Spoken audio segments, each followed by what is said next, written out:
we're back. That's right. Well, Fish and I are back, and we have the eggs. They are done. You may be able to see that it says 3 minutes. I'm not sure if you can see that, but that means they've been done for about 3 minutes, but I was just trying to get his lunch situated so we could have a hopefully quiet video.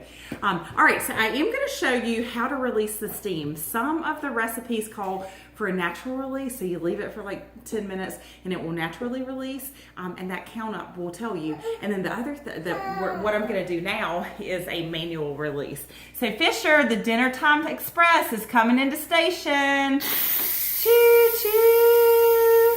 He loves to see that. Choo choo.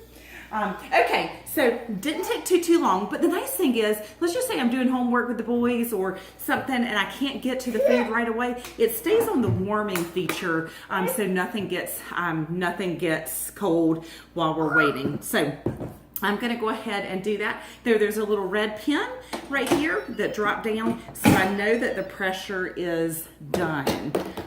Okay, so I'm gonna pull these out.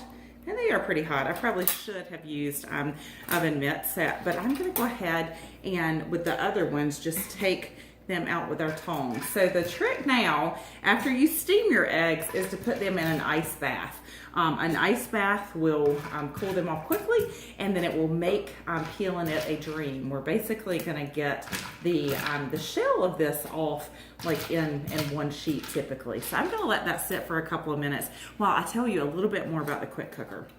Love these racks. I found all sorts of uses, veggies, you know, the cheesecakes and custards that I was telling you about over there earlier. So we'll just move that out of the way. Love this. I actually have 2 of these. So for New Year's, I did collards in one, it took 25 minutes to do, and black beans in another one took 20 minutes to do. So my house didn't stink all day. It was quick and easy. We made it right before we were ready, and I was so impressed because I've never made that a whole lot just because I was a little bit intimidated. Let me show you before I tell you some of the recipes about these chef's tongs. Love these. So the big ones I used a while ago are awesome. So if you're grilling or you know, turning something in the oven, these might be the ones you want to use. But these are nice and smaller because and you know, like I'll serve a salad or you know, serve from the table with these. They've got a silicone head, and what I love about that, you see that little pin right there? It adjusts with gravity. So if you're going to put them in your drawer, just lock them and place them in there. If you want to open them up, you turn them and they just work like that. So the 2 different sizes are great. Dishwasher safe. They're safe for your nonstick cookware that can't have metal in it. So I think that is super. Ooh, what are you talking about? He's my little handy helper. All right, so some of the things that I love to do in here, the eggs, it gives you all the instructions there. The simple salsa chicken is wonderful. So that's just like 3 chicken breasts, a little bit of taco seasoning, and then salsa, a cup of salsa. I like a little bit more. It takes about 15 minutes. And then what I love to do with that is you can serve it over lettuce wraps. You can serve it over rice.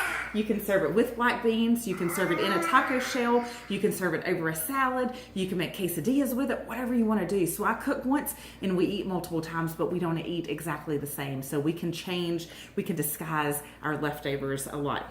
Your beans are great. So, you know, dry beans are so cheap. So you can feed your family for a little. You can feed them a lot for a little. So I love that. Your grains and rices, so like couscous, millet. You can do steel cut oats, white rice, brown rice, jasmine rice, any of the rices you want to do. It gives you the breakdown of the time. Vegetables that, yeah, maybe I'm not super comfortable cooking in the oven. I've found that it's a lot easier. So butternut squash, acorn squash, artichokes, you name it. It tells you exactly how long you need to steam it for, anything you need to do to prep it, and it just all you need to know. This is a reference chart that I use a ton. And this is your what type of meat. So your pork, your beef, your chicken, your turkey, bone in, bone out, like the cut of meat like brisket or pork tenderloin. It gives you all of that, the weight that you'd start with, how you would cook it from fresh. So if you just bought it from the grocery store, took it out of the refrigerator, or even the frozen cook time. So you guys, that is a game changer. Even me, who stays at home with 3 little boys, you know, in and out and all over, sometimes I forget to take the pork chops or the hamburger out of the freezer. So dinner is not lost. We don't have to have sandwiches or cereal because I can still cook from frozen, and it's fantastic. A couple of the recipes that I really love to make are, there's a chicken parmesan pasta that is fantastic, budget friendly, and it cooks a lot. The carnitas, the pork carnitas. Oh, you want to put it in the sink? The pork carnitas are wonderful, so I can make tacos. Very much like the salsa chicken. I can repurpose those a ton. The ribs takes 35 minutes to cook a rack of ribs. Actually, you can put 2 racks of ribs in there. So Sam's Club has a great 3-pack, usually for around $20-$25, and my family eats for days and days and days. One of the things that I was so impressed with is you can actually make a cheesecake. So we have a springform pan that you can buy as an accessory or get the whole kit and caboodle, and it makes wonderful cheesecake. So I love this.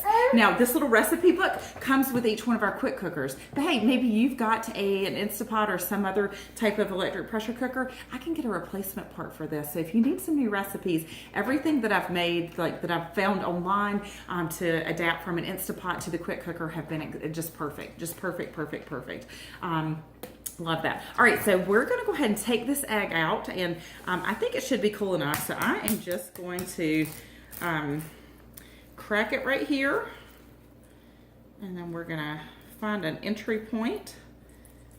Yep, and then we are going to take, oh, it didn't, I'm not sure it's warm enough, but or it's cool enough, but hopefully you will be able to see. It took a couple of pieces there, but it took that off really in mainly one sheet. I've got just a couple of pieces there. So I've got a nice egg, so I can use that for egg salad. I could make deviled eggs.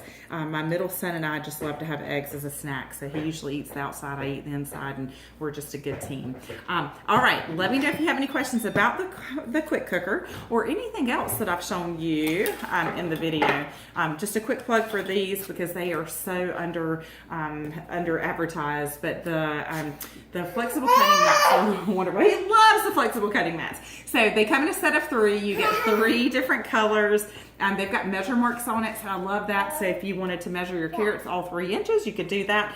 This one actually has some portion sizes that you can use, like, you know, how much like chips you should have 2 handfuls, which is 1 ounce. A palm size would be your fish, your meat, your poultry, different things like that. And then they've got a silicone backing so they don't slide all over the place. And then you've got those small ones that are great for smaller spaces. I have probably 6 sets of these, and 2 or 3 sets of these as well. Dishwasher safe, they are fantastic. All righty, if you guys have any questions, let me know.